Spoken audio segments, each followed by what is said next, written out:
Walang preno kung bumatikos. Malalim at makatwirang komentaryo. Mag-ingat ang mga politikong gumagawa ng kalokohan at baka kayo ay tamaan ng Rapid Fire!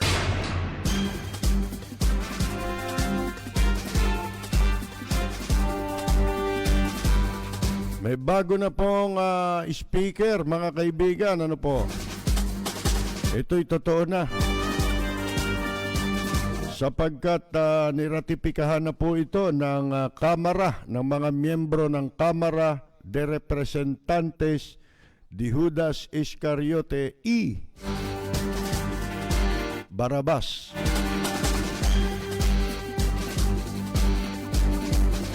Samantalang, mga kaibigan, ay niraratipika ang speakership ni Velasco. Si Cayetano bigla na namang nagpahayag sa kanyang FB Live ng kanyang pagbibitiw daw sa pwesto. I resign. Resign? Talaga lang? Merong ganon?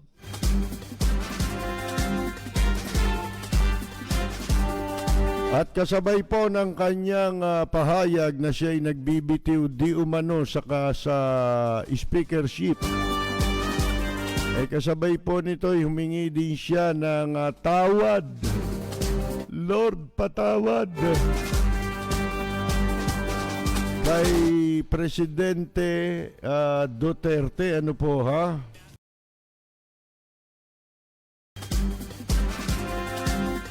Yun, Lord, patawad. Sino bang Lord? Drug Lord? Ano pang Lord? Weteng Lord? O Lord Alan Velasco? Samantala, mga kaibigan, pag-upo ay naitalaga naman sa kanyang pwesto bilang chairman ng House Accounts. Itong si Presidential son at Congressman Paulo Duterte.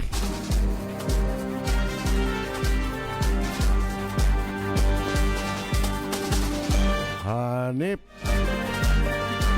Siya mamamahala ng pera ng Kamara.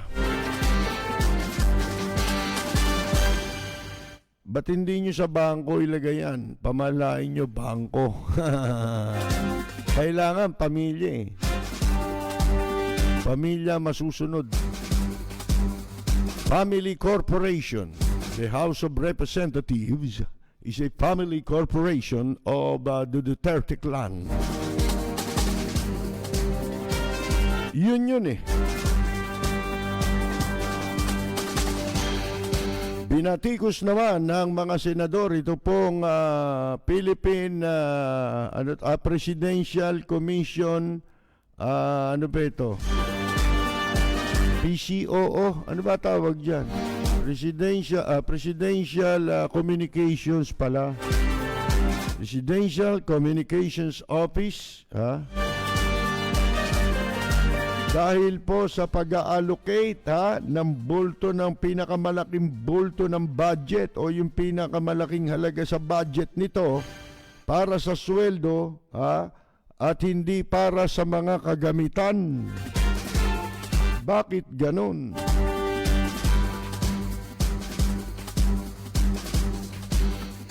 At mamaya alamin natin itong online petition, mga kaibigan, dahil po sa ginawang pagtataas ng tuition fee, at mga kung ano-ano sinisingil nitong Notre Dame of Marble University sa Cotabato.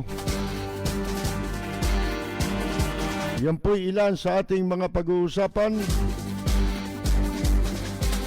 Ano man ang inyong pinagkakaabalahan, samahan po ninyo kami hanggang alas 12 sa pagtatanghal ng ating pong palatuntunan. Matalakay sa maiinit na isyu ng bayan. Bumabatikos, bumabanat, walang takot na nagsisiwalat sa maling gawain ng mga taong gobyerno. Nagseserbisyo publiko. Pakinggan para hindi maging mangmang sa nangyayari sa lipunan. Lunes hanggang Biyernes, alas 10 hanggang alas 11 ng gabi sa DWBL 1242. Lapid Fire ni Percy Lapid. Totoong balita, katotohanang komentaryo. Lapid Fire. Ito pong si dati o sinipang speaker Alan Peter Cayetano, mga kaibigan, nakalain ninyo. Muli na naman siyang nagpahayag na siya daw ay nag-resign sa kanyang pwesto. Ito po, very ironic. Mga kaibigan, bakit ho? Sapagkat ito'y ginawa niya habang itong si Alan Velasco ay niraratipika sa plenaryo ng Kamara o pinagtitibay sa plenaryo ng Kamara yung pong kanyang pagiging speaker. No? Si Pinyong nagkaroon pa ng ganyan drama, no? Nasunod din pala yung kung ano yung agreement, di ba? Mga kaibigan, ang sabi lang nito si Cayetano, ay pantumigil eh. Sinipa ka na eh, hindi ka nag-resign. Wala kang pagre-resignan. Unang-una, number one, kinikilala mo yung term sharing agreement, yung kasunduan na maghahati kayo sa inyong termino, di ba? So sa madalit salita, kung kinikilala mo yun, alam mo na may expiration, may hangganan yung iyong pagpwesto bilang speaker. Iyan ay alinsunod sa ika nga po ay kumpas ni Presidente Digongyo, di ba? Ngayon, mga kaibigan, paano ka magre-resign? Alam mo may expiration yon, di ba? Mga kaibigan, katarantaduhan itong sinasabing ito ni Alan Peter Cayetano. We're okay, sabi naman ni Cayetano, kasi pinatawag pala sila ni Digongyo sa palasyo at muli silang pinag-usap para pagkasunduin. Ano po? Ito, sabi, we're okay. We will continue to help, but right now, verbally, patuloy daw silang magtutulungan. Pero sa ngayon, sa salitaan, verbally, I am tendering my irrevocable resignation as the Speaker of the House. Hindi ka naman dapat mag-resign eh. Kasi nga wala kang pagre-resignan. Ang dapat na ginawa mo, kung ikaw merong statesmanship, wala ka nun eh.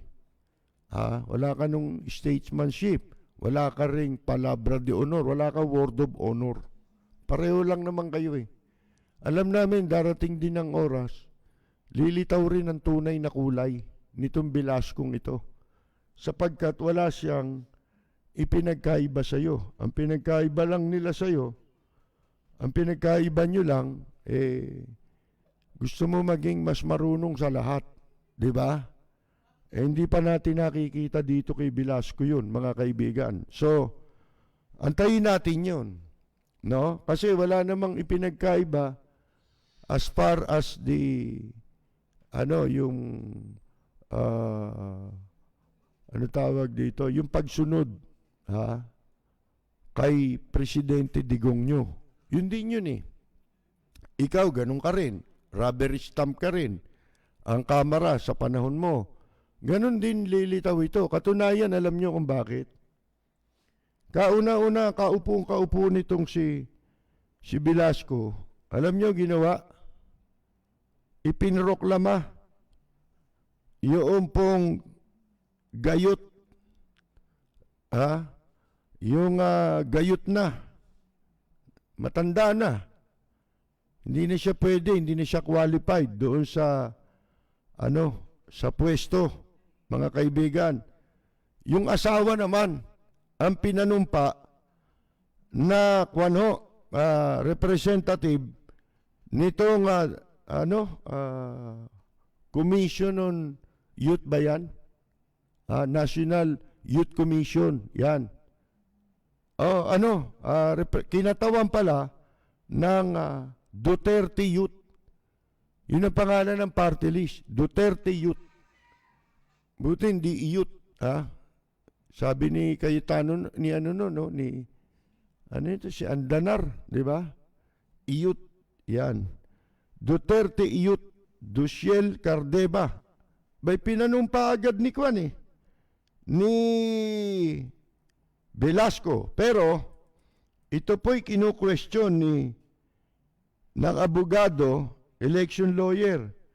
Ang pangalan po'y Emil Marañon. Baka kamag-anak pa to ni Nonoy Marañon, dyan sa NBI. Kasunod po ng pagpapanumpa dito sa asawa ni Cardema. Natatandaan niyo ba yung si Cardema?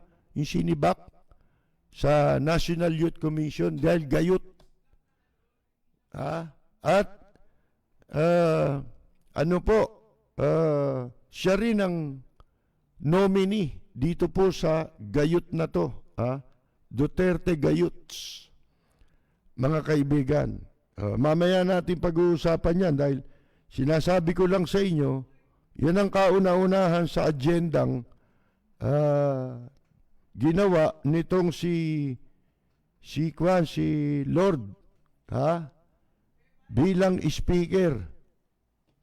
Katunayan hindi naman kayo speaker sa tawag na lang yan Hindi naman ganyan ang proseso niya, wala namang dapat kasi may mga iba pang kandidato dyan, di ba? Sabi ko nga sa inyo, sa Amerika, kaya doon malusog ang demokrasya ron dahil gumagana yung tinatawag na check and balance. Tulad ngayon, di ba si Trump ang presidente? Ano ba partido ni Trump? Republican. Pero ang both houses yata, hindi ko alam yung Senate Pero yung kamara nila doon, dominated yun ang majority doon is Democrat. Kaya Democrat ang may control ng House of Representatives sa Amerika. Kaya pagka ganyan, malusog ang demokrasya. Hindi katulad dito, malnourished ang demokrasya rito. Mga kaibigan, nangangayayat. Hindi malusog Ngayon, sabi ni Cayetano, dapat ang pangalan na nito, Dieter Ocampo Bitter Ocampo. Very bitter si Alan, mga kaibigan. Ngayon meron pa siyang paapi-apile. Umaapila raw siya sa kanyang mga kasamahan. Na kanina yun nung bago pa ratifika si Lord bilang speaker. Sabi niya umaapila siya sa kanyang mga kasamahan na magsagawa ng eleksyon o isagawa ang eleksyon pagdating ng 3:00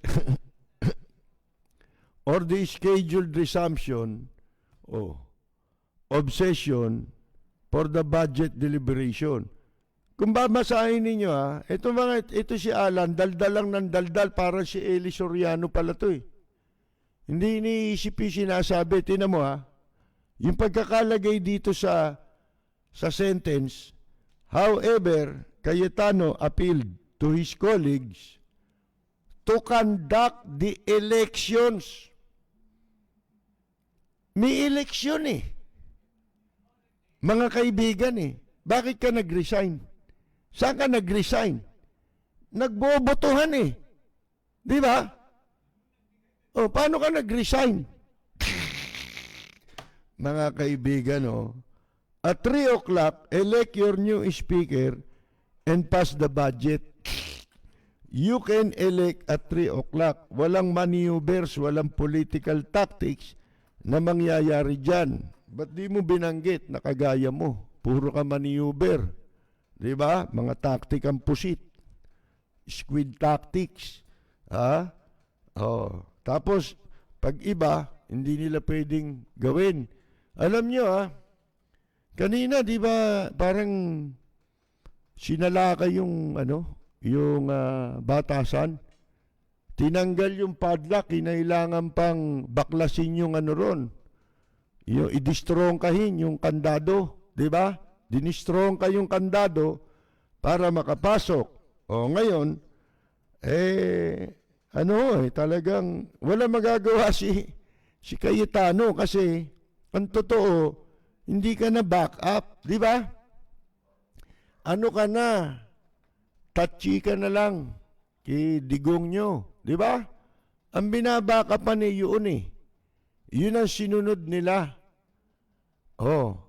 Tapos, humingi pa ng tawad si Cayetano kay Presidente Digong nyo. Dahil hindi raw niya masyadong naintindihan kung ano yung gustong ipatapos sa kanya. Yung budget deliberation bago niya isalin yung kanyang pwesto. Isipin mo, bakit dito merong relinquishing na binabanggit ka pagkatapos sinasabi mo sa ibang sentence, misleading yung mga statement mo may deceptive Mga kaibigan kita ninyo sinungaling di ba? Dito relinquishing ang sinasabi mo. Ba't di ka nalang pumunta ron? Sana pumunta ka ron, di ba? Tama na yan. Para walang gulo rito. Di sana hindi ka lumabas na tatse. Baka na kay Digong nyo. Nakakahiya kasi full support sila ron. Timo, immediately, dalawa ginawa ni Velasco. Pinapasok isa pang aso ng Duterte. Na wala namang gagawin. Wala namang alam yan Kaya magtataka kayo, yung Kongreso, para mga classroom lang ng elementary na nakaupo ron, kakawalang gana.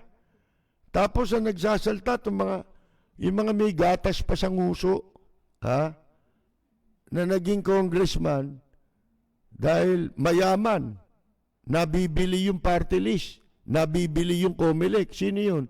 Si Romero. Di ba? Yun yung taga kagat ni Velasco nung una di ba? Sa pangkat ni Caldero, mga kaibigan. Wala akong makitang dignidad doon sa mga membro ng Kamara. Nakakawalang gana itong bansa natin. Kakaroon tayo. Sabi ko nga kahapon, bakit hindi magkakaganyan? Lalo na dyan sa hanay ng mga party list na yan. Party list na nga lang ang tinakbuhan. Binili pa yung COMELEC Hindi totoong mga nanalo yan Di ba? Hindi mga ibinoto kahit party list. Di ba? Binoboto mo sa party list yung organization. Sipin mo yung 2% of the total votes cast, yun lang ang kailangan mo. Sa kabuuan boto na ng mga boto, kabuuan ng mga boto, kukuha ka lang ng 2% doon. Halimbawa, 100 ang botante, nakakuha ka ng 2 boto, abay, pwede ka ng congressman. Ganun yun, ibig sabihin nun. Doon na lang hindi pa sila nanalo. Titiyakin ko sa inyo. Mga kaibigan, kahit pabuksan natin ang mga balota, ba't di yan ang buksan nyo? Di ba? Oh, mga animal ito eh. Itong, sipin mo, nakikisali sila sa mga, mga debate, kung ano-ano. Hindi sana masama yun.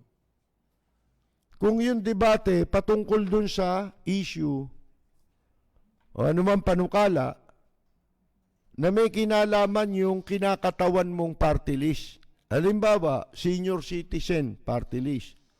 Oh, ano ba pinag-uusapan dito? Issue ba ito na mayroong kinalaman para sa interes, kapakanan ng mga senior citizen? Wala eh. Politika eh. Kaya nga, mga kaibigan eh. Nakapagtataka ngayon lang yan. Dati hindi pinapoporma yan eh. Sipin ninyo, pati pork barrel niyan, equal. Kung ano yung karapatan ng isang regular congressman, yun din ang kanila eh. Oh, sipin mo malaking katarantaduhan itong ginawang ito sa mga party list. Kaya hindi, sino maniniwala dyan? Natatawa ako doon sa mga talumpati ni Velasco. Sila daw eh. Ewan ko, may sinabing honorable daw sila eh. Naku po. Mga kaibigan. Ito, tignan ninyo. Sino ba gumawa ng problema dyan? Hindi ho ba sila? Si Digong nyo, tsaka itong dalawan to. Kasama na yung pamilya ni Digong.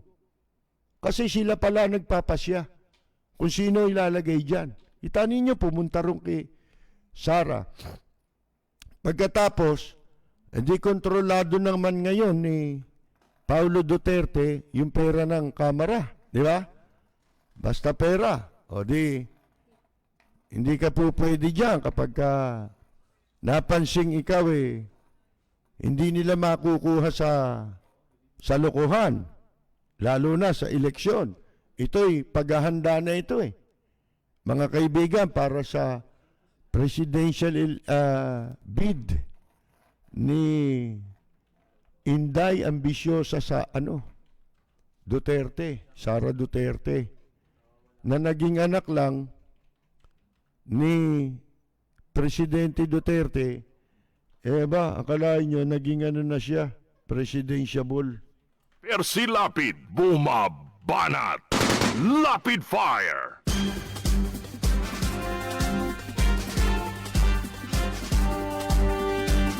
Sino ho ang gumawa ng problema? Mantakin ninyo, buti pa yung problema na ginawa nitong mga ungas na ito dyan sa Kamara, lutas na ngayon, di ba? Ng problema. Pero, yung mga mas importanteng problema ng bansa at ng mamamayan, wala pang nalulutas eh. Mga kaibigan hanggang ngayon. Sika Percy Lapid, bumabanat. Lapid Fire. Sino ba gumawa ng problema? Yun ang tanong eh. Di ba tatlo sila? Pareho lang yan. Yan si Velasco at si Caldero. Sila mga gumawa ng problema na yan. Dapat ang ginawa ng Kamara dyan, sinipa kayong dalawa. Diba? Ngayon nabago na ba? Hindi na ba magnanakaw ngayon itong mga congressman? Katunayan, unang-unang pinagmulan ng gulo. Yung pinagmulan ng gulo, ano yun? Merong kumwestiyon dun sa budget. Di ba? Yung budget na inilaan ni Cayetano sa sarili niyang distrito. Distrito nila mag-asawa. Ilan yun? Ilang bilyon yun? Mga kaibigan, yun daw, ibibigay sa pagpapagawa ng para sa barangay. Pagtatayo ng barangay hall. Alam niyo kung magkano? 100 million. Hayop po, no? Barangay, bibigyan mo ng 100. Ba't di nyo ibigay doon sa tao yung pera? Pwede naman pala, oh. Sipin ninyo. Pero kaysa ibigay sa natulong sa tao para makapagsimula, ha? At makatawid yung mga tao sa pinagdaraan ng gutom. Ha? Ibibigay mo sa barangay. Ha? Ano gagawin doon? Nanakawin nyo yun. Kasabwat kayo. Di ba? Para makontrol mo yung barangay. Para sa susunod na naman na eleksyon, hindi na naman kayo mawawala sa pwesto. Ang ginagamit ninyo, pera ng gobyerno. Di ba? Isipin ninyo, priority, ipagtayo ng, ng barangay hall, 100 million. Ba, sino kontraktor nyo? Sino arkitektong gagawa niyan? Mga kaibigan, ba, hayop ano? Barangay hall lang 100 milyon, anak ng... Ngayon, eto may tumanggap ng tigda 2 milyon. Diba? Yung mga bumoto kay Cayetano. Balik nyo yung pera. Kung talaga matino itong si Velasco, pabalik mo yung pera. Pagkatapos, ipatanggal ninyo lahat. Yung pork barrel na isinalaksak ni Cayetano sa kanyang, hindi lang sa kanyang sarili, kundi pati na yung sina Villapuerte. Lahat, mga kaibigan, kung matino si Velasco, alam nyo, ang daming nagsasabi na pagka daw hindi na-aprobahan yung 2021 budget, ang mapipinsala ay yung pagtugon. Yun daw ang number 1 na mapipinsala. Yung pagtugon ng gobyerno laban sa COVID. Sinangkalan yung COVID mga kaibigan Gayong, kaya pala ginawang yan hanggang sa 1 taon pa. Ha? Alam nila kung kailan matatapos Ha? Ngayon, sipin ninyo, yun ang napapansin ng iba. Ano yun Ewan ko ako hindi ako naniniwala na kapag naaprobahan itong 2021 budget, magagamit nga ang pondo. Magkano lang naman yung inilaan sa sa COVID Meron 29 billion, di ba? Parang konti lang ang diferensya. Pati dun sa pambili naman ng bakuna at saka ng PPE. Mga PPE gagamitin. Mga kaibigan, dun daw. Ako hindi ako naniniwala Kasi hanggang ngayon, hindi nila may paliwanag. Alam nyo, kahindik-hindik ang pagkawala ng mga pondo ngayon. Walang ipinapaliwanag dito sa mga pondong ito. Sinasabi lang, hindi. Ginamit na maayos. Saan? Yun ba, pwede mong panghawakan yun? Ba, hindi.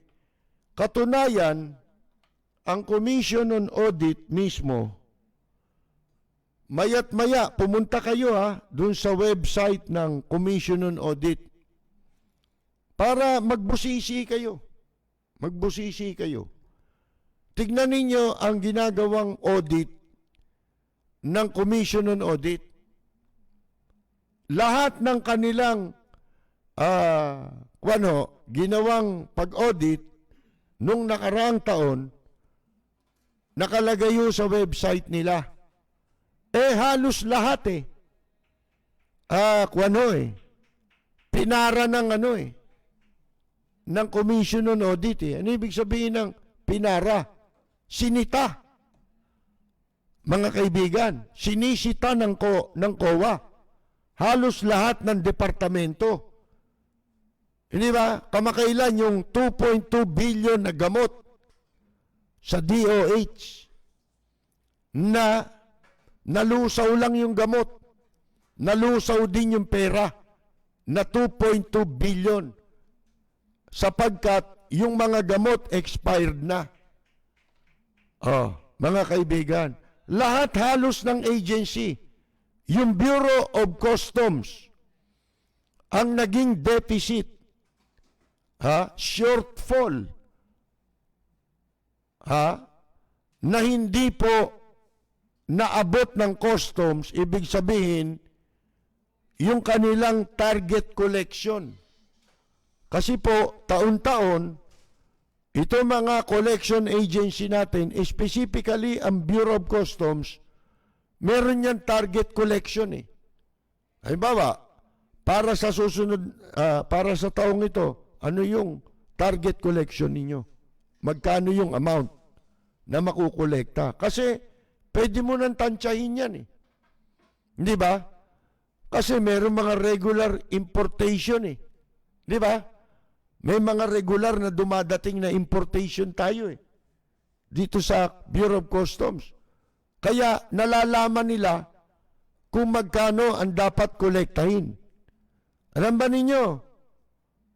Sa kasaysayan nito, simula nang magkaroon ng Bureau of Customs ang Pilipinas, alam naman nating lahat, ang Bureau of Customs, pinakamagnanakaw yan. Di ba? Pinaka-notorious siya sa corruption. Pagkatapos, si Digong nyo galit sa corruption. Sabi niya. Di ba? Sabi niya, galit siya sa corruption. Pero sa panahon niya, nagkaroon ng pinakamalaking deficit o shortfall sa collection ng buwis sa Bureau of Customs. Si Ka-Percy Lapid, bumabanat. Lapid Fire!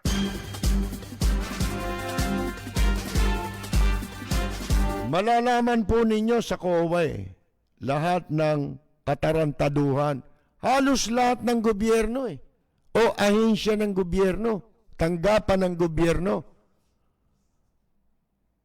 Sinisita ng COA katulad nito, yung budget ng PCOO. Tinatanong ito si Andanar. Ang takaw nito, no? Si Andanar, ano? Sipin mo. Kahindik-hindik ko ang corruption, katiwalian sa kasalukuyang administrasyon. Mga kaibigan, nakita ninyo kung i-allocate yung pondo. Si Cayetano, barangay hall, 100 ang isa, 100 million ang isa. Ay anak na. Mansion, gagawa mo ng mansion, yung mga barangay hall. Bakit? Tapos ang mamamayan mo wala makain. Nagugutom.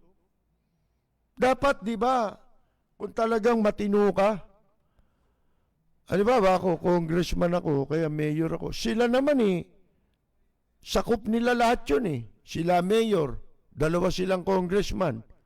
Sila lahat doon sa kanilang lungsod, sa Taguig.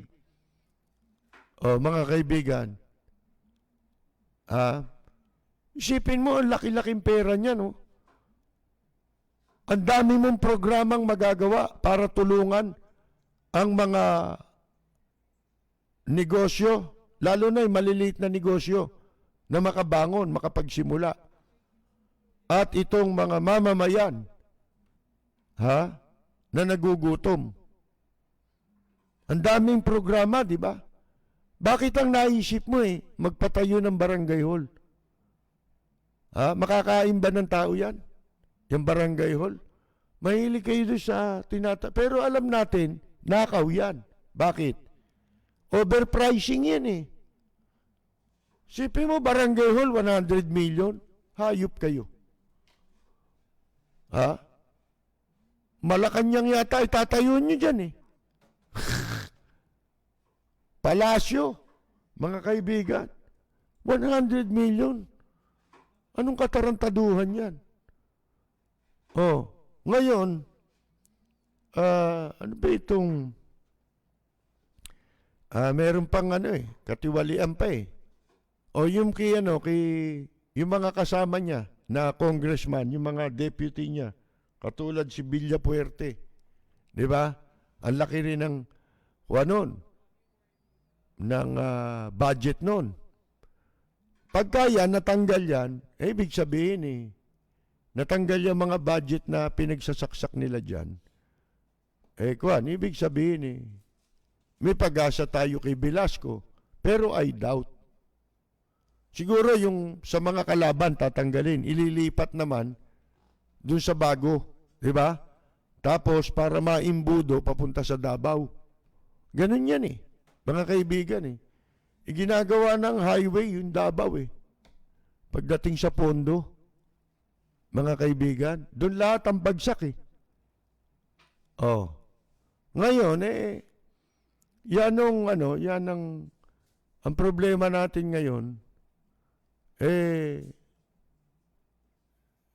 nalutas nila itong away na nilikha sa Kamara, pero sa mga problema ng bayan wala silang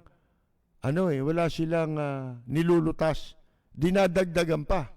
Halimbawa, katulad yung problema natin dyan ang pinakamalaking problema natin, yung ating national security ng bansang Pilipinas. Nanganganib na ang mamamayan, ang bansang Pilipinas, dahil sa pagsalakay ng inchik dito sa ating bansa. At ang katunayan, may panibago na naman pribileyo silang ibinigay sa mga inchik. Yung makapasok ng mabilis dito. Meron na nga visa upon arrival, ginawa pang express. Fast lane daw, fast lane. Mabilis. Katumbas nung express lane. Ginawa ni Locsin. Diba? Guro, magkano kaya binigay ng inchik kay Locsin? O yan ang utos sa kanya ni Digong nyo, mga kaibigan. Yun lang naman yun tsaka magbibigay din yun, kahit utos pa rin ni Digong nyo, bibigyan pa rin siya ng inchik. Diba? Mga kaibigan, sipin ninyo, binigyan ng panibagong lisensya ang mga inchik para mabilis na makapasok dito. Ibig sabihin pag express lane, kayo walang makikialam. Basta yan walang question. Walang question. Pasok lang. Inchik, pasok. Ayan po. Di dadagsa ngayon ditong inchik. Lalong madadagdagan ng inchik. Yun ang balak nila. Punuin ng inchik itong Maynila. Itong Metro Manila. At saka yung mga lugar na nanganganib ang security ng ating bansa. Katulad yung mga shoreline natin na inuukupahan ng mga inchik. Mga kaibigan. Lalaking problema niyan. Pero ang pinagkakaguluhan, yung speakership, sino ba yung mga hinduropot na yan? May mapapala ba tayo dyan? Wala naman Yung budget, naniniwala kayo magagamit sa yun? Sa COVID? Nga lang PhilHealth may nangyari na ba? Sa PhilHealth? Wala na, di ba? Limot nyo na. Yung pastillas, may nangyari na ba? Yung Pogo, may nangyari na ba? Wala. Mga kaibigan, kaya nakapagtataka madaling malutas nila yung problema. Baka balang araw, tatawagin nilang accomplishment ito ibibigay nilang accomplishment ito kay Digong nyo, sasabihin, ang galing na presidente niya. Bakit? Naayos niya yung gulo sa Kamara. Siya nakaayos niyan paano niya hindi maayos? Siya nagpagulo niyan. Mga kaibigan, gagamitin pa nga niyan. Achievement. Mga kaibigan, yung katarantaduhang yan. Tumatalakay sa maiinit na isyu ng bayan. Bumabatikos, bumabanat. Walang takot na nagsisiwalat sa maling gawain ng mga taong gobyerno. Nagseserbisyo publiko.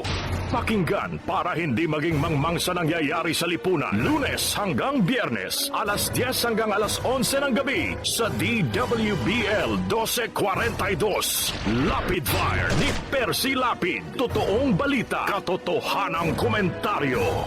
Lapid Fire. Si Ka Percy Lapid, bumabanat. Lapid Fire.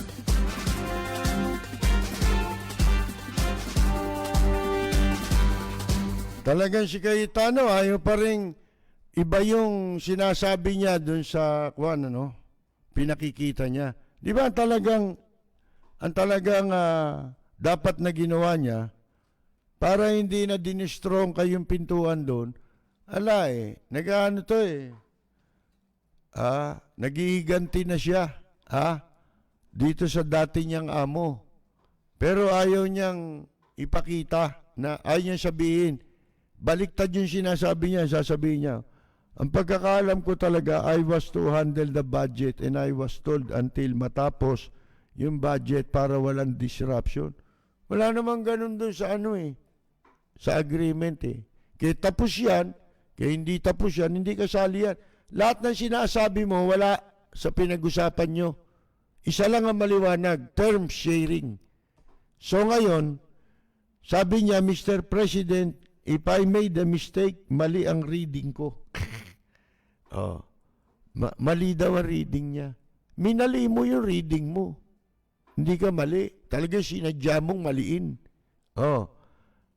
Misunderstood ko na. Gusto mo. Pinakikita niya, hindi niya deliberate o pinlano yung panggugulo sa kamera. Di ba? Hindi niya pinlano. Kunyari, yun ang understanding niya.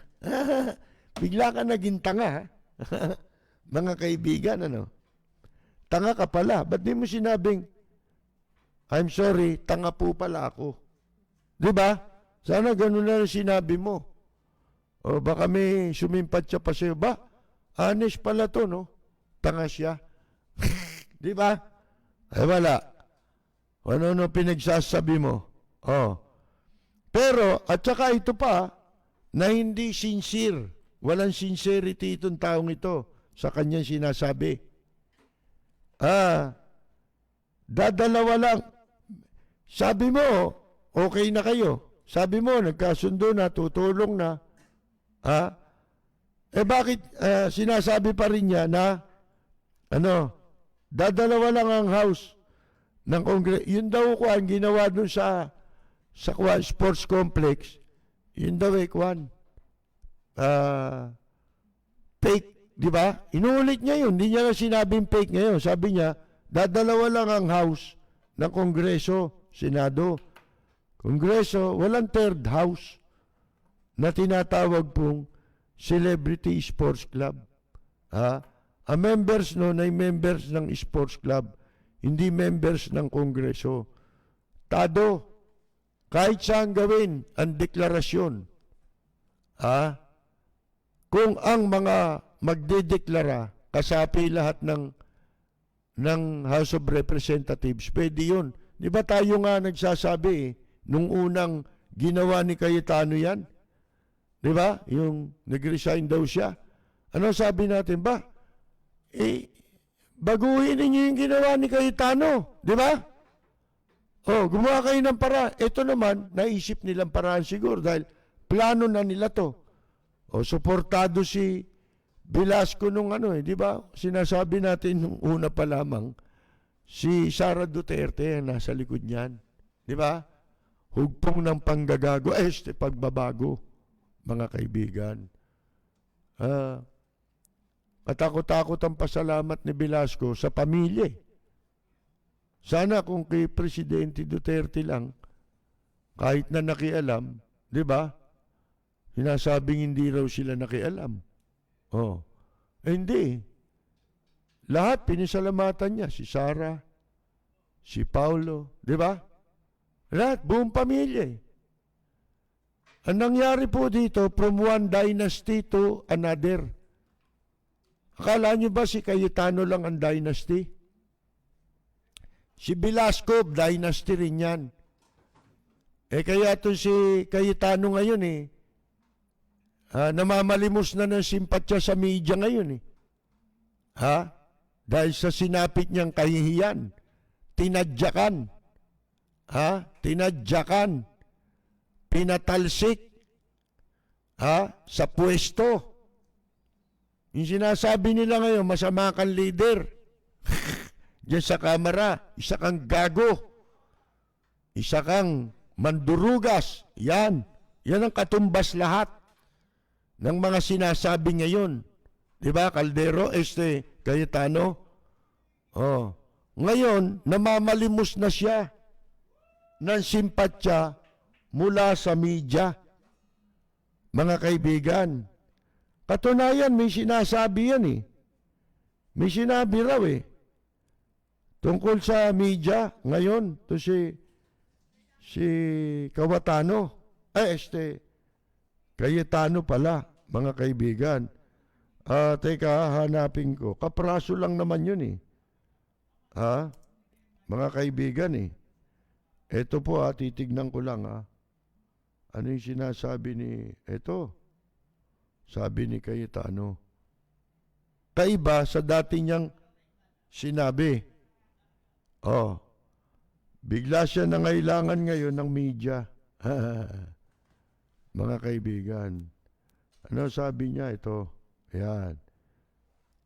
Ito nung July 13, 2020, sabi niya, media can make or break a political career. Media should be neutral. Yan. We simply, March pala niya sinabi yun.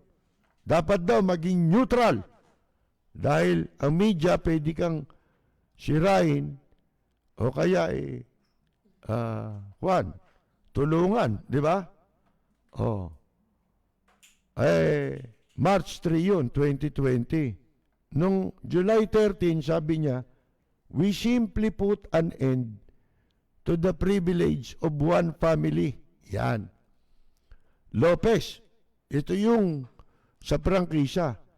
In using a public resource to protect and promote their private interest. July 13, laban sa media, sa ABS-CBN. Ngayon, ano sabi niya? Hindi ba sa media maraming napipiko na politiko? Ba na, di ba? Hindi ba sa media kapag businessman, kapag medyo masama yung news, tumatawag, naapektuhan? Hindi ba sa media? Hindi naman 100% of the time 100% accurate. But there is no democracy without a free press. Lintik, Naniniwala na sa demokrasya at saka sa malayang pamamahayag ang damuho. Ano pa sabi niya? We will rather have those small mistakes and mas mabuti na raw merong pipiliin niyang merong mga maliliit na pagkakamali and mag-criticize ang ilang media rather than wipe out. Sa halip daw na lipulin yan and shut out the media and then saying maayos ang democracy. Walang democracy pag walang free press, pag walang media. Alam mo pala yun Kung ano-ano pa nagpaligoy-ligoy ka pang hinduropot ka, yan yung sinasabi ni Thomas Jefferson. Kaya umunlad ang Amerika Di ba? Anong sabi ni Thomas Jefferson? I would prepare a press without a government. Than a government without a press. Mas nanaisingguan niya na magkaroon ng ng press na walang gobyerno kaysa naman gobyerno na walang press. Ibig sabihin nun yung media. Kasi that time, ang media is periodiko pa lang eh. Nung sabihin nyo ni Thomas Jefferson. Oh, di ba? Tarang gaya-gaya ka pa. Tapos iba na ngayon, di ba? Nag-iba ka na.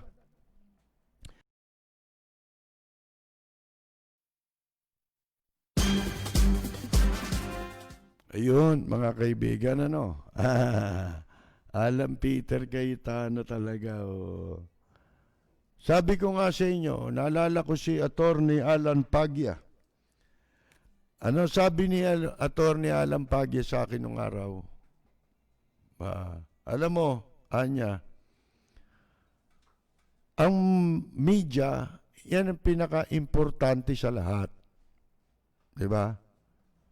Kasi, kahit anong tayog o katayuan mo sa buhay, di ba kamakailan lang sinabi ko na, alam nyo to si Digong nyo, dadating nga ang araw eh, baka magulat pa kayo eh. Pag ito, pinagtatatadya ka na sa mukha ito, wala na sa pwesto, iniiwan na ng lahat, ha? At kung ano-anong hinaharap na niyang kaso, huwag kayong magugulat, kami pa magtatanggol eh. Dahil wala na magtatanggol sa kanya eh. Di ba? Dahil sa awa, mga kaibigan. Oh, ganyan kami. Ako, madalas ganyan eh. Pag wala na sa pwesto, at saka ako tinutulungan. Oh, pero pag nasa pwesto, hindi. Kasi may accountability ka. Di ba? Subject ka ng pag-usisa ng tao. Tungkulin ng tao yun. Karapatan yun ng tao. Di ba? Kayo naman, may tungkulin kayong ginagampanan na kailangan maging bukas yan lahat sa publiko. Oh, ano sabi natin? Di ba? Isang araw, nasabi ni Attorney Alan Pagya kasi, kahit sino ang makalaban mo, halimbawa, malaki kang tao, kahit anong taas mo, dadating yung araw, kakailanganin mo media. Kasi pag ikaw na ang nasa ilalim, makakatagpo ka rin eh. Hindi pwedeng hindi. Pag nakatagpo ka na, ano man ang tayog ng pwestong hinawakan mo, doon mo na marirealize, media ang unang-una mong pupuntahan. Tingnan mo yan. Nung magipit yan sila Gloria, saan nagpunta yan? Di ba sa media? Yan sila Justice Corona nung araw. Saan nagpunta yan? Di ba sa media? Isipin nyo, lahat ng nagipit. Kung hindi sila ilalabas ng media, katulad ng gustong mangyari ngayon ng administrasyon, huwag magkaroon ng panig yung inaapi nila. Hindi po pwede yun, mga kaibigan. Tumatalakay sa maiinit na isyu ng bayan. Bumabatikos, bumabanat. Walang takot na nagsisiwalat sa maling gawain ng mga taong gobyerno. Nagseserbisyo publiko. Pakinggan para hindi maging mangmang sa nangyayari sa lipunan. Lunes hanggang Biyernes, alas 10 hanggang alas 11 ng gabi sa DWBL 1242. Lapid Fire ni Percy Lapid. Totoong balita, katotohanang komentaryo. Lapid Fire. Mula sa top-rated music station ng dekada 80, ang WBL. Tuloy na naglilingkod sa inyo sa pamamagitan ng magaganda at piling-piling programa. Mula Lunes hanggang Linggo, aaliwin kayo ng aming kilalang mga komentarista at public service program. Ito lamang sa himpilan ng DWBL. Lapid at sa mga listeners ngayon, binabati ko ang inyong programang Lapid Fire sa matapang at makatotohanang pagbabalita. Lagi po nating pakinggan ang programang Lapid Fire ni Ka-Percy Lapid. Ito po ang inyong katrupa at kaibigan, May Pacquiao. Maraming salamat po.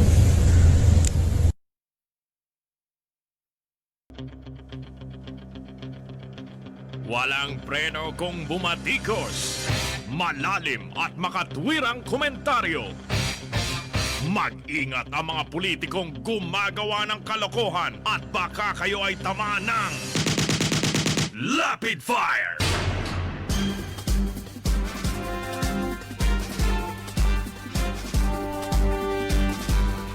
Magpapatuloy po tayo mga kaibigan.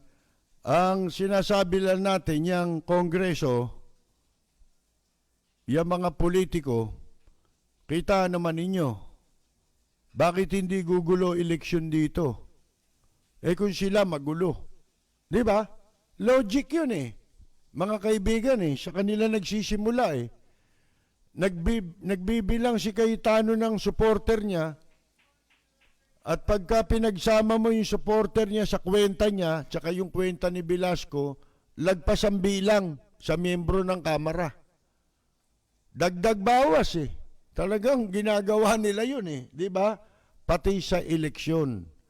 Bueno, iwanan na po natin yan at masasabi lang natin, bye-bye, Caldero. Bye-bye. Isipin mo, kahapon lamang speaker ka. Pagpasok mo ulit dyan, kung papasok ka pa, karaniwang ka na lang. Palibasa, hindi kayo inelect, di ba?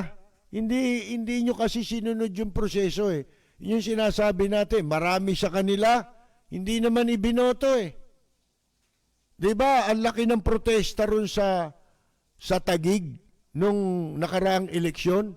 Protesta laban sa kanila, mga kaibigan. Dinaya yung eleksyon dyan sa Taguig. Hindi ba naglabasan ng mga tao dyan? Tinakot lang yung mga tao, mga kaibigan.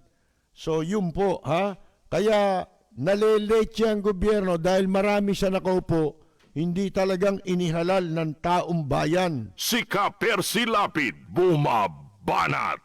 Lapid Fire!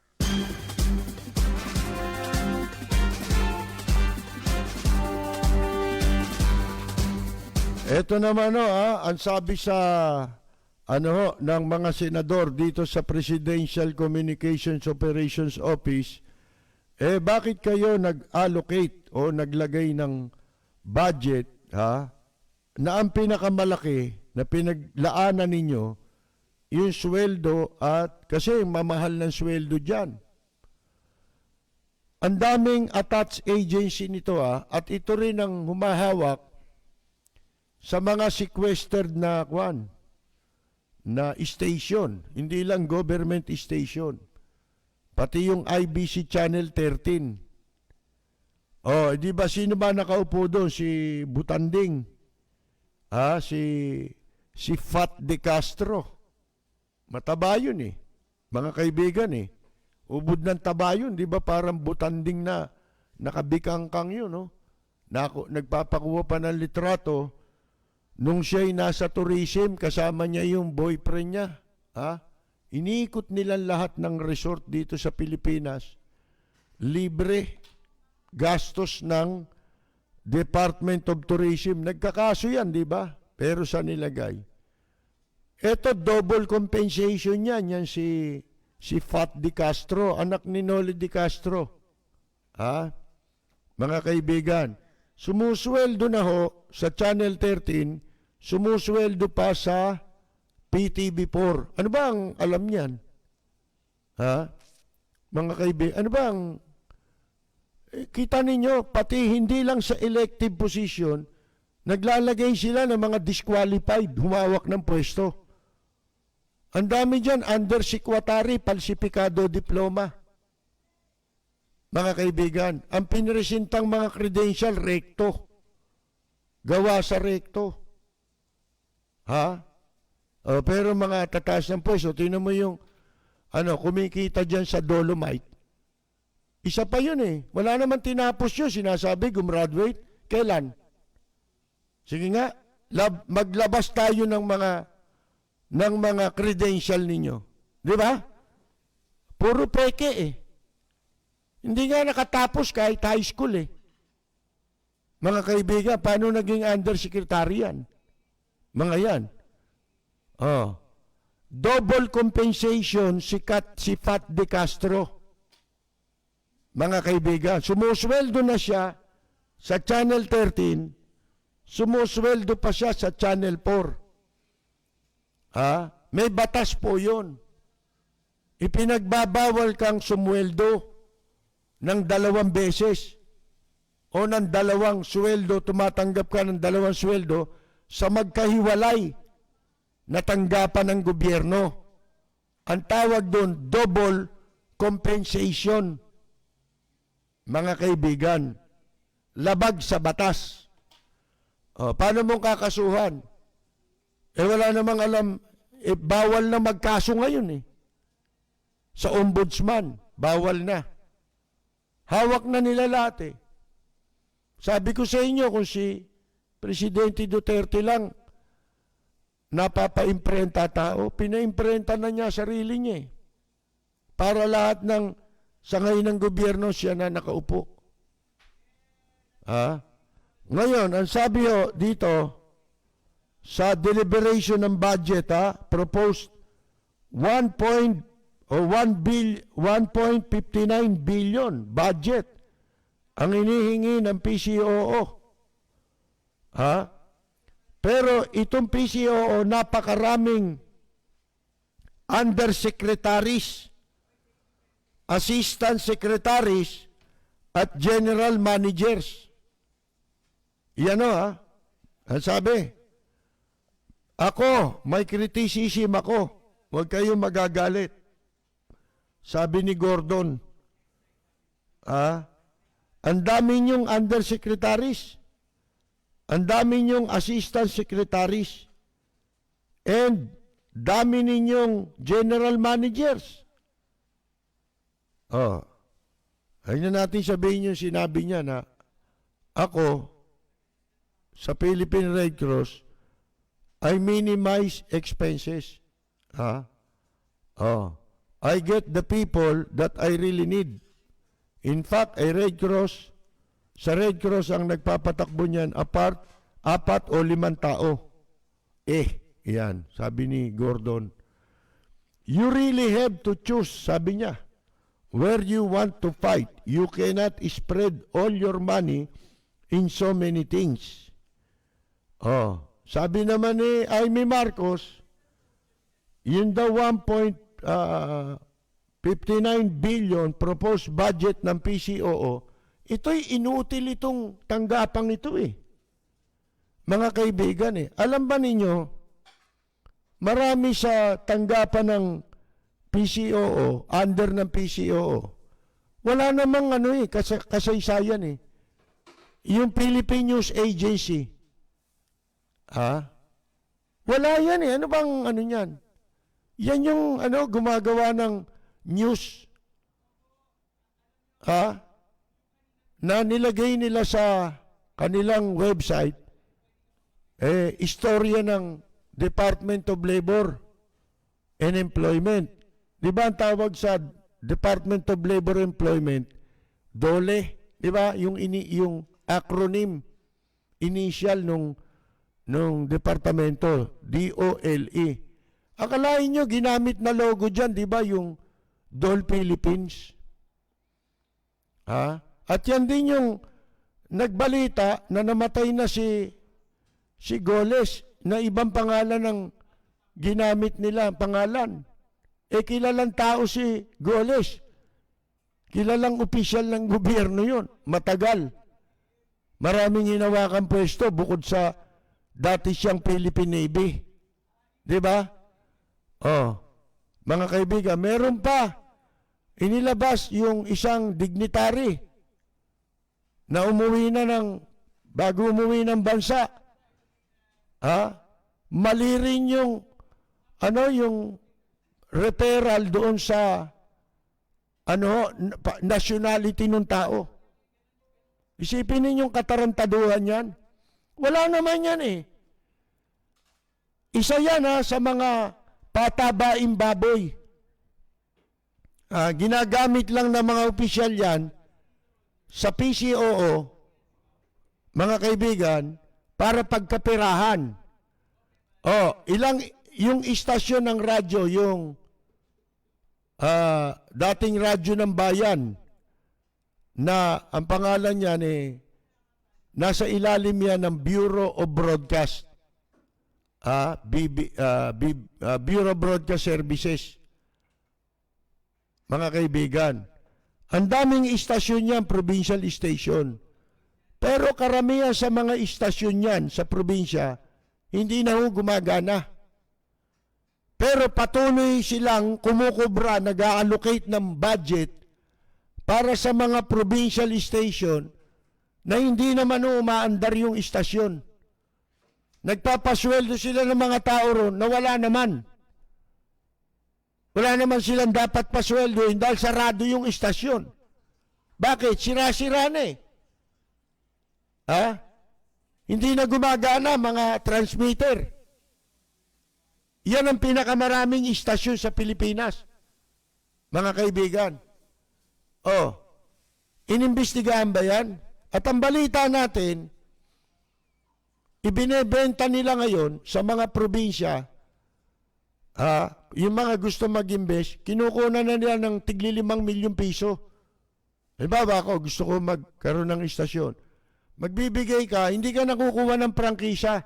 Ipagagamit nila sa iyo, kunyari, istasyon ka nila. Di wala nang sisita sa iyo. Gagawin nilang misnomer yung pangalan ng istasyon para magmukhang istasyon ng gobyerno. Nagbabayad sa kanila ng 5 milyon. Sila kunyari, bibili ng equipment, ganyan. Pinagkakapirahan. Ang dami dyan, di ba? Wala naman ginagawa, kundi gamitin yung pera ng gobyerno para pabanguhin si digong nyo at murahin ang lahat ng tao na alam nilang hindi sumasang-ayon. Hindi malulunok yung ginagawang mga katarantaduhan at nangyayaring kalokohan sa kasalukuyang administrasyon. Pamumura kanila dun sa troll. Mabuti tinanggal sila ng Facebook eh. Hindi ba? Binabayaran nila yun eh. Sila nagbabayad nun eh. Ang daming kalokohan ho dyan sa tanggapan ni Andanar, mga kaibigan. Wala ka pa dyan, binabanatan ko na yan. Lahat ng panahong inabot ko, binagbabanatan ko na yan. Galing ako dyan eh. Kaya alam ko eh. Mga kaibigan eh. Alam ko kawalang hiyaan dyan. Ngayon, ito sabi, some 1.4 billion is allocated for personal services and the maintenance and other operating expenses. Hindi na naman maliwanag yun. Ano yung mga personal services na yun? Hindi ba kamakailan lang eh, sinita rin ng COA ito? Itong PCOO, mga kaibigan, kamakailan lang, di ba? Napabalita yung paglamo nila, milyon-milyon. Hindi ho buong PCOO yun lamang Bureau of Broadcast. Na namamahala dyan sa mga radyo ng gobyerno, mga kaibigan. Pero wala silang silbi. Hindi ba? Dahil kung may silbi yan, sana dyan nakikinig ang tao. Wala nga eh. Wala nakikinig dyan eh. Kahit anong lakas pa ang gawin mong istasyon na yan, hindi ka pakikinggan. Dahil walang naniniwala. Yan, pwede kayong magpalabas dyan, mga caller. Yung pala, hakot. Kamukha nung ginawa nyo sa Manila Bay, nagakot. Di ba? Ng taong pupunta ron. O ngayon kayo magpapunta ng tao ron. Para makita nila. Ano itsura ngayon ng Manila Bay? Kulay gray. Yung naging kulay gray yung Dolomite. Paano? Wala na. Inanod na eh. Mga kaibigan. Yung budget nyo, sabi ng senador, 1.59 billion. So mga 100 million na lang yata yung natira, parang ganon. Kaya nga ako nagtataka. Kasi puro sahod at saka MOOE. we are asking you to focus on engineering. Sana tutok tayo sa engineering. Mali ka, Aimee. Mali ka. Wala nang pag-asa yan. Yung mga istasyon na yan. Yan milking cow yan. Gatasan yan. Yang opisina na yan. Lahat ng opisina sa ilalim ng PCOO, puro gatasan yan. Puro nakaw ang ginagawa dyan. Yan, babadgetan mo ng MOOE. Ha? Sip mo, maintenance and other operating expenses, personal services. Po, kung ako yan, pa-inventaryo ko lahat yung, ano yan yung istasyon yan. Pa-inventaryo nyo muna. Kayong mga senador. Asa nito? Ilan ang istasyon nyo sa Pilipinas? Sige nga, isa-isahin natin. Pa-inspection ninyo. Tignan ninyo kung gumagana. Di ba? Simple lang yan Hindi kayo mahirapan. Tatawag lang kayo ng tao mag-i-inspeksyon doon sa lugar kung saan mayroong istasyon. Pa-inspeksyon nyo. Tignan ninyo. Magkakaalaman kung ilan ang gumaganang istasyon talaga ng gobyerno. Pero pinasusweldo yan kasama yan. Doon sa sinasabi ninyong personal services at saka maintenance and other operating expenses. Mga kaibigan, pamimili na kahit anong gawin mo, mali ang policy. Yan mini-maintain lang para maging milking cow. Habang buhay na gatasan. Nang tanggapan ng dating press secretary, di ba? Ngayon PCOO. Sa ilalim po ng panukalang budget ng PCOO sa 2021, 79.23 million ang inaprobahan ng budget management, Department of Budget Management para sa capital outlay. The highest allocation, the capital outlay goes to allocated for the Government Communications Academy. Ano yan? Government Communications Academy. And the purchase of its ICT equipment software, which amounts to 52.35 million. Yung mga ninakaw nito sa ASEAN, hindi na i-account, di ba? Sinita rin ng COA yun. Yung mahigit 700 milyon. Na anomalya na nangyari po sa ASEAN. Ginawa nitong PCOO. Mga kaibigan, over 13 million is earmarked for the procurement of ICT equipment for the Radio Television Malacanang, RTBM, Philippine Broadcasting Service, ito nga yung radyo, and 1.77 million for News and Information Bureau, NIB. Itong mga kaibigan, ang daming tao nito. Sabi nga nila, ang daming undersecretary, ang daming assistant secretary, ang dami ring managers. Puro mismanage naman.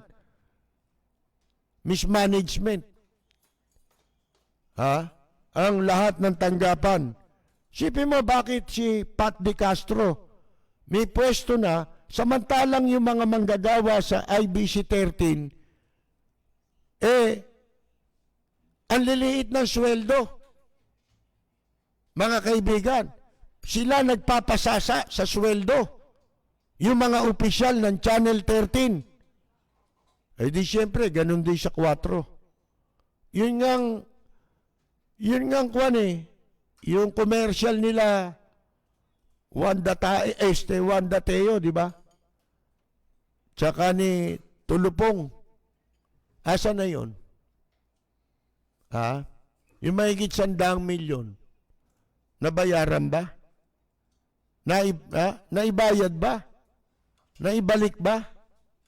Yung pera sa DOT, sa tourism, at saka mga kaibigan nandun pa rin, di ba?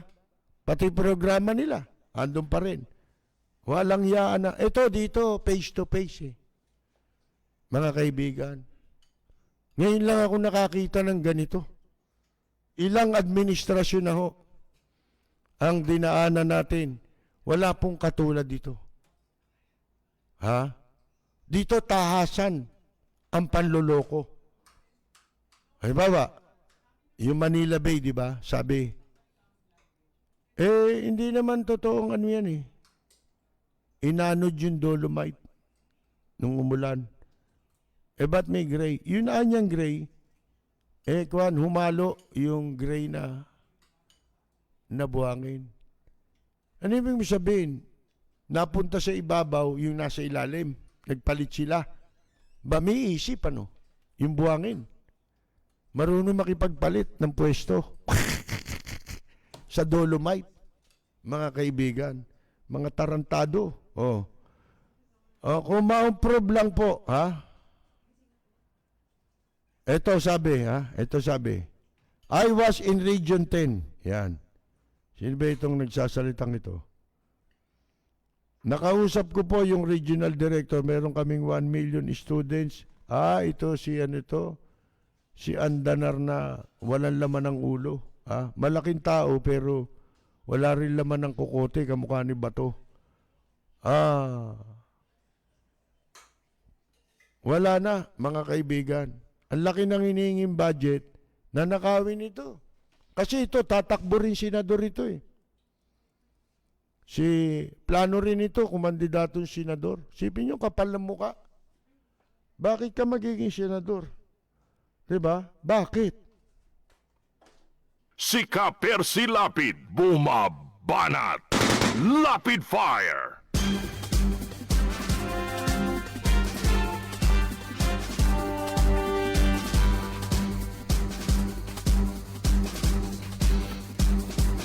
Itong yung isang universidad, ito dapat ipaliwanag to ngayon ng DepEd at saka ng Commission on Higher Education. Kasi po, doon sa Cotabato, yung isa pong paaralan dyan, ay merong kasalukuyang petisyon. Pinipetisyon po yung paaralan dahil po sa paniningil ng higit sa dapat nilang singilin. Lalo na nagtaas sila ng tuition fee. Unang-una, nagtaas ng tuition fee. Pagkatapos, lahat ng klase ng paniningil, hiwalay sa tuition fee, kinukolektahan pa yung mga estudyante. Sipin nyo, laki daw ng itinaas nito sa tuition fee. Pero hindi nakalagay dito sa petisyon kung magkano yung in-increase na tuition. Basta sila may online petition ngayon. Hanapin ninyo yung Notre Dame of Marble University. Ito'y sa Kwan sa Cotabato, kung di ako nagkakamali. Ang sabi dito, ito'y sulat dun sa petition. Dear Notre Dame of Marble University, as COVID-19 continues to cripple our basic societal structures, we have reached a vital crossroads that can determine many gifted young adults' futures. As of now, the students, their parents, face the problem of paying for the tuition fees for the upcoming midterm. Yan, ang mga estudyante, mga magulang ay naharap sa malaking problema sa bayarin sa tuition. para sa midterm. Marami, many have voiced out their frustration. Marami na dismaya sa pamamagitan ng social media, Twitter, Facebook. Dahil nga po sa ginawang pagtataas ng tuition fee at kung ano-anong sinisingil ngayon sa mga estudyante. Isipin ninyo, ito hindi tayo nagkamali nung simula eh. Doon sa online class, di ba? Lahat sila online, pati sila rin eh. Online ito eh. Online class ito eh. Alam ba ninyo, sinabi ko noon eh, baka pati internet kumita pa yung yung eskwela eh. Kasi halimbawa, magkano bayad mo sa internet? Di ba? Halimbawa, 2,000. Sige mo na, 2,000, 3,000 a month. Kung maganda yung serbisyo ng internet mo, naka-wifi kayo lahat doon. Ngayon, kukolektahan mo ngayon, antig magkano yung estudyante. Sana kung purpose mo, kolekta. Wala, hindi mo rin pwedeng kolektahin yun dahil eskwela dapat magbayad nun eh. Dahil sa inyo yun, kayo gagamit nun eh. Di ba? Pero hindi pa ho yun ha. Hindi lamang internet ang sinisingil sa kanila. Nakita ko 400 ang babayad ng isang estudyante. E di, tubong lugaw sila. Mga kaibigan, at saka lahat ng facilities ng eskwela, kung ano-ano, magre-renovate daw sila. Hindi naman sila sa eskwela papasok eh. Paano yung internet ng tao sa bahay niya? Di ba? Ang laking katarantaduhan itong itong online na schooling, mga kaibigan. Ano tawag mo dyan? Ang laking katarantaduhan nito. Pinapayagan na pagsamantala. Alam niyo, Cotabato yan. Di siyempre probinsya yan, di ba? Na ang mga tao dyan, kundi mahirap magsasakay. Isipin niyo, paano maa-afford ng mga magsasaka na pag-aralin ng kanilang mga anak? Tatakot-takot ang sinisingil. Samantalang lalo ngayon na bumaba ang presyo ng palay dahil sa smuggling ng bigas dito sa Pilipinas. Natawag nila importation. Bumaba na ang presyo ng palay dito. Di ba? Kaya ako matagal pa, di ba sinasabi ko sa inyo, pagandahan na ninyo yung Disyembre. O kaya, huli na, January, wala nang bigas na mabibili rito. Mga kaibigan. Tandaan niyo, sinabi natin, magkakahirap pa, magkakaroon tayo ng problema. Hindi ako manghuhula, pero meron ako mga nakausap. Ngayon, ito sabi nila, ng mga estudyante at mga magulang, as of now, the students and their parents face the problem. Yan. However, in our hearts, these issues have not been duly addressed.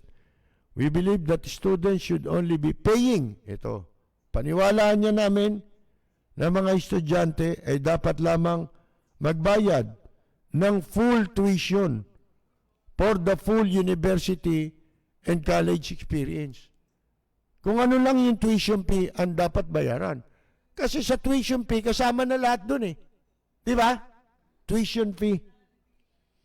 However, we are all aware that, sabi nila, because of COVID-19, physical classes as of now are hazardous and not viable option. We are very much appreciative of the efforts that NDMU o itong Notre Dame University na to has made through the years to allow us to make use of quality facilities such as laboratories, library, the clinic, the ABR, and the extensive Wi-Fi service that is provided throughout the school grounds. Still, we find it unjust that we are charged the fees for such facilities when we cannot utilize them. Ito sabi, maganda yan. Yang eskwela, meron kayong wifi, magagamit meron kayong pasilidad na laboratories, library, kasi merong mga nurse ditong nag-aaral ng nursing the clinic, the AVR, and the extensive wifi service. Para sa buong eskwela. Pero, sabi, hindi ito makatarungan na kami ang sisingilin at pagbabayarin para sa mga facilities na yan when we cannot utilize them na hindi naman namin magagamit as though we are conducting classes normally. Kasi nga, off-campus ang ang pag-aaral ngayon Di ba? Sa pamamagitan ngayon ng internet.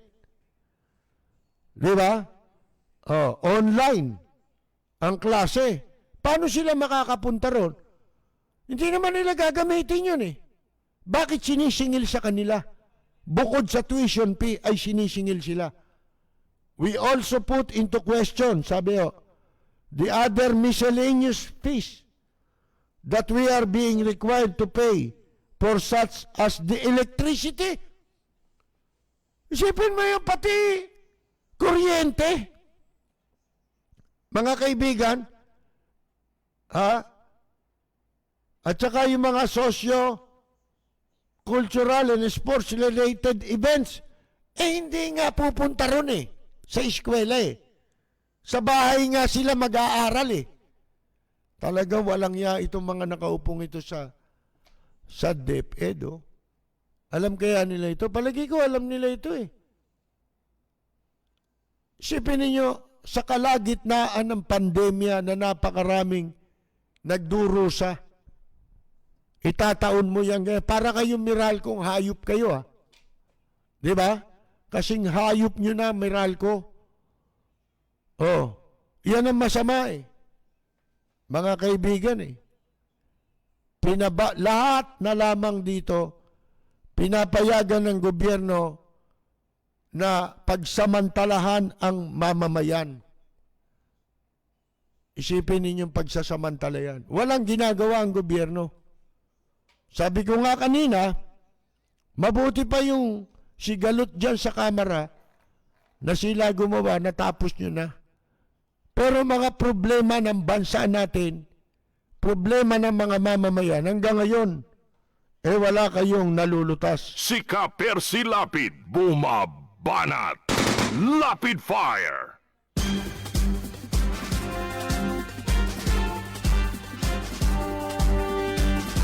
Ito pa babasahin ko lang yung online petition nila. We cannot deny the quality education the institution has provided us. But we must not forget the fact that this university has been established under the charism of Saint Marceline Champagnat. And we must, ibig sabihin, Catholic school ito. Mga kaibigan, sectarian school.